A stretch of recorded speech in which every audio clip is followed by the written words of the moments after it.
आज से लगभग 400 वर्ष पहले तीर्थ शूकर खेत में संत नर हरिदास का आश्रम था। वे विद्वान, उदार और परम भक्त थे। वे अपने आश्रम में लोगों को बड़े भक्ति भाव से राम कथा सुनाया करते थे। एक दिन जब नर हरिदास कथा सुना रहे थे, उन्होंने देखा कि भक्तों की भीड़ में एक बालक तन्मयता से कथा सुन रहा है। बालक की ध्यान मुद्रा और तेजस्विता देख उन्हें उसके महान आत्मा होने की अनुभूति हुई। उनकी यह अनुभूति बाद में सत्य सिद्ध भी हुई। यह बालक कोई और नहीं, तुलसीदास थे, जिन्होंने अप्रतिम महाकाव्य रामचरितमानस की रचना की।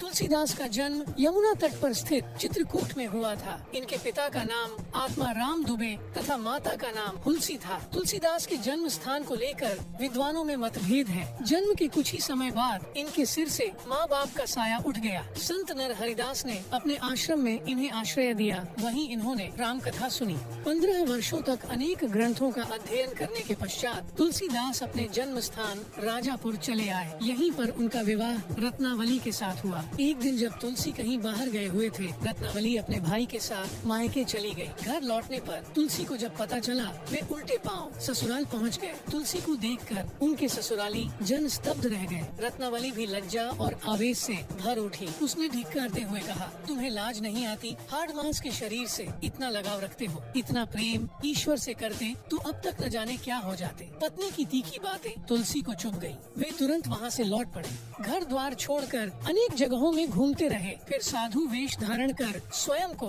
श्री राम की भक्ति में समर्पित कर दिया। काशी में श्री राम की भक्ति में लीन तुलसी को हनुमान के दर्शन हुए। कहा जाता है कि उन्होंने हनुमान से श्री राम के दर्शन कराने को कहा। हनुमान ने कहा, राम के दर्शन चित्रकूट में होंगे। तुलसी ने चित्रकूट में राम के दर्शन किए। चित्रकूट से तुलसी अयोध्या आए। यही संवत 1631 में उन्होंने रामचरितमानस की रचना प्रारंभ की। उनकी यह रचना काशी के 80 घाट में 2 वर्ष 7 महीने और 26 दिनों में संवत 1633 में पूरी हुई। जन भाषा में लिखा यह ग्रंथ रामचरितमानस न केवल भारतीय साहित्य का बल्कि विश्व साहित्य का अद्वितीय ग्रंथ है। इसका अनुवाद अन्य भारतीय भाषाओं के साथ विश्व की अनेक भाषाओं में हुआ है। रामचरितमानस में श्री राम के चरित्र को वर्णित किया गया है। इसमें जीवन के लगभग सभी पहलुओं का नीतिगत वर्णन है। भाई का भाई से, पत्नी का पति से, पति का पत्नी से, गुरु का शिष्य से, शिष्य का गुरु से, राजा का प्रजा से कैसा व्यवहार होना चाहिए, इसका अति सजीव चित्रण है। राम की रावण पर विजय इस बात का प्रतीक है कि सदैव बुराई पर अच्छाई और असत्य पर सत्य की विजय होती है।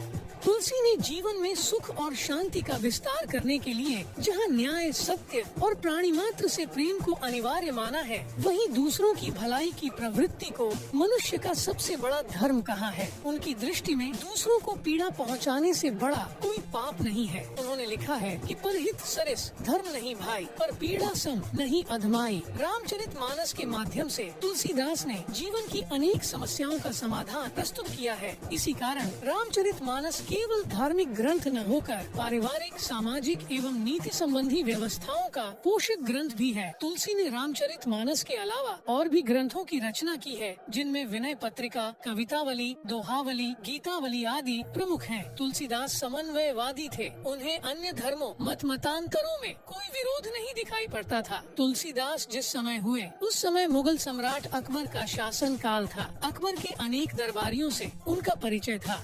अब्दुल रहीम खान खाना से, जो स्वयं बहुत बड़े विद्वान तथा कवि थे, तुलसीदास की मित्रता थी। उन्होंने तुलसीदास की प्रशंसा में यह दोहा कहा, सुरतीय नृत्य नागतीय यह चाहत सब कोय, गोद लिए हुलसी फिरे तुलसी 100 सुत होए। तुलसीदास अपने अंतिम समय में काशी में गंगा किनारे 80 घाट में रहते थे। वहीं इनका देहावसान संवत 1680 में हुआ। इनकी मृत्यु को लेकर एक दोहा प्रसिद्ध है, संवत 1680, 80 गंग के तीर, श्रावण शुक्ला सप्तमी, तुलसी तज्जो शरीर। भक्त एवं साहित्यकार के रूप में तुलसीदास हिंदी भाषा के अमूल्य रत्न हैं। उन्होंने राम भक्ति की मंदाकिनी प्रवाहित करके जन जन का जीवन कृतार्थ कर दिया। रस, भाषा, छंद, अलंकार, नाटकीयता, संवाद कौशल आदि सभी दृष्टियों से तुलसी का काव्य अद्वितीय है। उनकी साहित्य में राम गुणगान, भक्ति भावना, समन्वय, शिवम की भावना आदि अनेक ऐसी विशेषताएं देखने को मिलती है, जो उन्हें महाकवि के आसन पर प्रतिष्ठित करती है।